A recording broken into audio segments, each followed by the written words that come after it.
शुक्रवार की सुबह भारतीय बाजार के लिए वीकली एक्सपायरी का दिन और आज के दिन क्या एक्शन दिखेगा, कौन से स्टॉक्स, कौन से ब्रोकरेजेस आपके लिए इंपॉर्टेंट हैं, स्ट्रैटेजी बाजार में क्या बनाएंगे, इन सब पर चर्चा होगी। लेकिन बुलेटिन की शुरुआत हर रोज की तरह विदेशी बाजार के संकेतों को समझकर कर लेते हैं। इस वक्त विदेशी बाजार से संकेत जो हैं वो बिकवाली के नजर आ रहे हैं, क्योंकि एशियाई बाजार की शुरुआत हम देख रहे हैं लाल निशान के साथ होती हुई। एसडेक्स निफ्टी 18,418 के लेवल्स पर 60 अंकों की बिकवाली दिख चुकी। यहाँ पर जापान कोरिया के बाजार पर भी इस वक्त बिकवाली का दबाव नजर आ रहा है।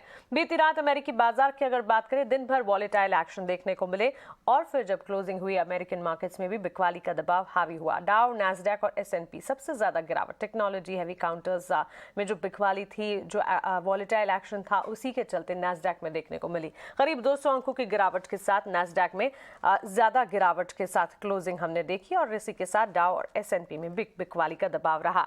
लेकिन इस गिरावट के पीछे की वजह क्या है, ग्लोबल मार्केट्स में और क्या कुछ इंपॉर्टेंट है, कौन से ट्रिगर्स आपके लिए जानना जरूरी है, कमोडिटीज, क्रिप्टोज के हाल क्या हैं, आइए विस्तार से पूजा से समझते हैं। पूजा बताएं, विदेशी बाजार लगातार दूसरे दिन हम देख रहे हैं अमेरिकन मार्केट्स में बिकवाली हावी हो रही है। जी, गुड मॉर्निंग मानसी जी। बिकवाली का दबाव हावी है और यहाँ पर ब्याज दरों में बढ़त फेड की तरफ से और जो जियोपॉलिटिकल टेंशन का जो कंसर्न है, दिक्कतें हैं, वो बाजार पर इस वक्त हावी है।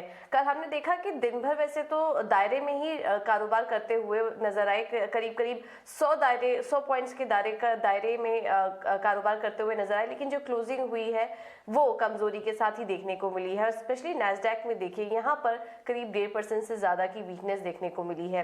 अब यहाँ पर काफी सारे कल आंकड़े भी आए हैं। पहला तो ये कि अक्टूबर यूएस रिटेल बिक्री का जो आंकड़ा आया है वो 1.3% आया है। अनुमान से बेहतर आंकड़े हैं। अब अमूमन तो ये आंकड़ा अच्छा ही दिखाई देता है, लेकिन इन आंकड़ों को देखते हुए अब ये माना जा रहा है कि फेड ब्याज दरों में बढ़त को लेकर नरमी नहीं करेगा, क्योंकि उनकी तो कोशिश यही है कि कंजम्पशन में स्लो डाउन आए। लेकिन अब ऐसा कुछ देखने को नहीं मिलेगा इन रिटेल बिक्री के आंकड़े देखने के बाद। लेकिन एक और चीज हुई कल, काफी सारे रिटेल कंपनियों के भी आंकड़े आए। उसमें बड़ी दिग्गज कंपनी टारगेट ने अपने नतीजों में कुछ रिपोर्ट जो घोषित की है उसमें कमजोर बिक्री के नंबर्स आए हैं, गाइडेंस भी कमजोरी की दी और उनका कहना है कि आने वाले समय में कंजम्पशन में स्लो डाउन देखने को मिल सकता है। तो ये काफी सारे इंडिकेशन आए जिसका कि हमने असर अमेरिकी बाजारों में देखा और दबाव दिन भर बना रहा। इसके अलावा यूरोप बाजारों में भी जियोपॉलिटिकल टेंशन का डर हावी था और वहां पर भी हमने देखा कि गिरावट ही देखने को मिली है।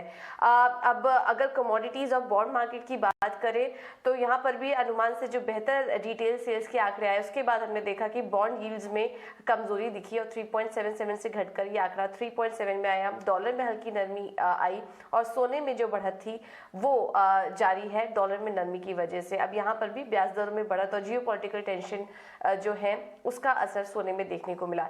एक चीज हुई कच्चे तेल में, पोलैंड में जो मिसाइल अटैक हुआ था उसके बाद ट्रुजबा पाइपलाइन जो बंद हो चुकी थी वहां पर सप्लाई, उसमें वो फिर से रीओपन हो चुकी है, जिसके चलते हमने देखा कि कच्चे तेल में गिरावट आई है। और चीन में भी अभी भी कोविड के केसेस बढ़े ही हुए हैं, तो उसके चलते भी कच्चे तेल में हमने देखा कि हल्की नरमी देखने को मिली। तो ओवरऑल अगर देखें तो संकेत जो है वो हल्की कमजोरी की तरफ देखने को मिल रहे हैं।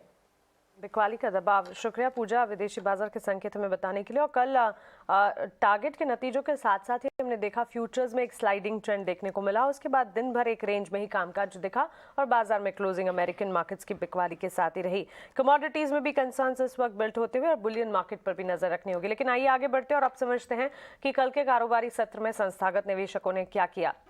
एफआईएस की बिकवाली के आंकड़े लगातार दूसरे सेशन में भी नजर आ रहे हैं। 2 दिनों में करीब 600 करोड़ की बिकवाली एफआईएस की तरफ से दिख चुकी है, जहां पर कल के अगर डेटा को देखें कैश मार्केट में करीब 386 करोड़ की बिकवाली एफआईएस की तरफ से दिखी।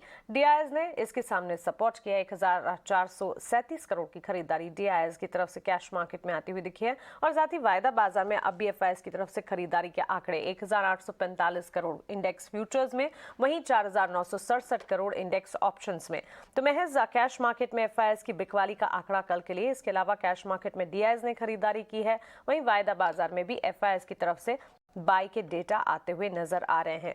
तो इन पर नजर रखनी होगी। और कैश मार्केट में जो 2 दिनों से बिकवाली है, ये ट्रेंड क्या आगे भी जारी रहता है, इस पर एक बार फोकस करना होगा। लेकिन चलिए